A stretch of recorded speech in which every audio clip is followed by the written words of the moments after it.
Okay, man, so you read the title. Now keep in mind that what Bozy Ennis was just a really a sound bite out of an entire conversation. But you can't take that and say he don't have deeper thoughts than where he was going with that. It was just a regular conversation. You understand me? So he said, Terrence Bud Crawford is from the street. He like us. You gotta kill him to beat him. And that's why we love Bud. He a dog. But I'm gonna say it like this. If it took only a street mentality to become successful as Bud, then it wouldn't be no such thing as the streets. Everything will automatically elevate. If you just come from a hard time, come from rock bottom, and you automatically gonna go up to the top, it wouldn't be no more bottom. The whole hood everywhere would be elevated. It's like Manny Pacquiao, you know what I'm saying? 8 division world champion, legendary Manny Pacquiao. Come from, third world conditions. But if that's all it took for you to be successful is to come from those type of humble beginnings, then everybody in the Philippines would be like Manny Pacquiao. They will all be millionaires and 8-time champions in every single sport. It ain't about that. You know what I'm saying? It's not about that. It helps to have a street mentality to make you tough and develop rough skin, because this world can be very vicious, you know what I'm saying? And devious. So you learn some shit. But at the end of the day, if that's all it took to be successful is to have a street mentality, to have a hood mentality. See, when one person make it out of the hood, they'll put him up on a pedestal and celebrate him to keep the mentality of millions of people from ever elevating. In everything, music, sports, art, anything entertaining, they'll let you be successful. If you work hard enough, you can be successful. Nobody can give it to you. But once you get there, they use you. Like Tupac mama told him, they're going to give you everything you need to destroy yourself. You know what I'm saying? So they keep the hood mentality to where you glorifying a mentality that's going to keep millions of people down and elevate a bottleneck one person can enter and succeed at a time. That's how it is. If Bozy Ennis really thought that the street mentality was so successful, he would just put his son, just leave him in the streets and abandon him. You know what I'm saying? You raising him in the gyms, raising him to be a boxer, a family of boxers. You know what I mean?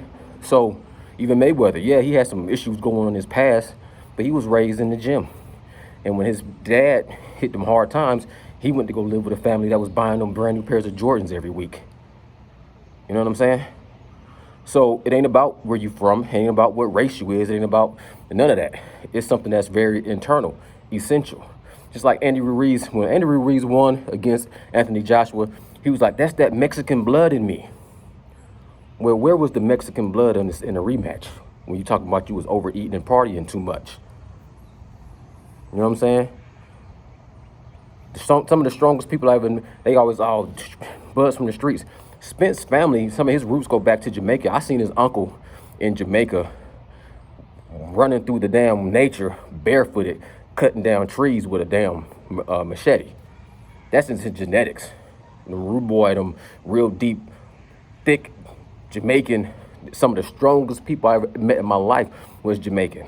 Some of the strongest people I know, Castle King size, Samoan, take 315 pounds and do reps. 315 for reps, 20, 25, or 30. Some of the strongest people I ever met in my life was Mexican.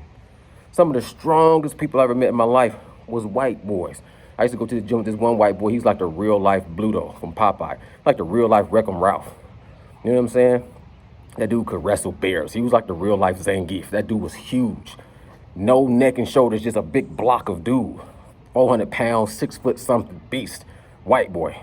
Could have been competing in them strongman competitions. Some of the strongest people I know on this planet is black. Look like me. When I look in the mirror, look exactly like me. It ain't about that. It's about everything. Hood mentality helps, but it ain't all about the hood versus the suburbs. You know what I'm saying? But ain't nobody making it out the hood and then raising their kids to be back in the same conditions. What's the point of being successful and moving out the hood and taking your kids to good schools and nice clothes and nice cars, and then say they just so soft because they need to grow up as have-nots and grow up in piss and shit and a low mentality where motherfuckers can't pick up the trash and everybody is cutthroat and dog eat dog. And that's the mentality that make people successful.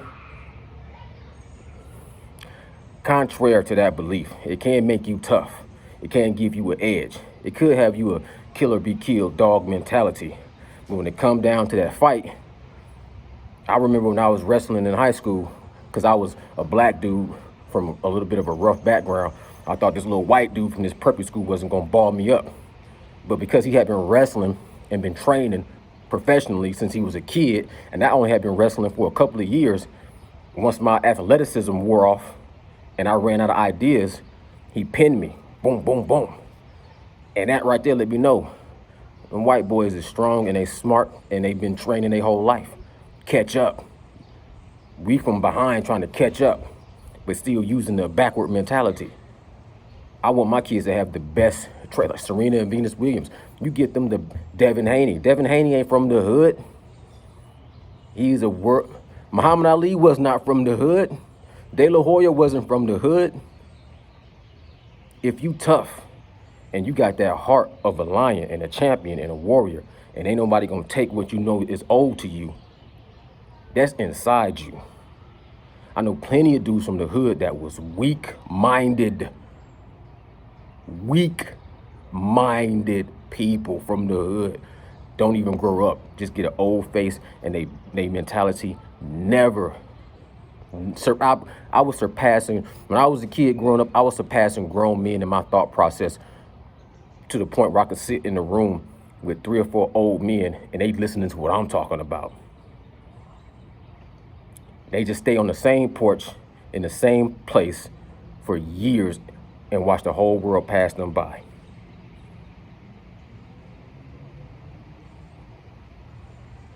Salute, man. Bow, bow.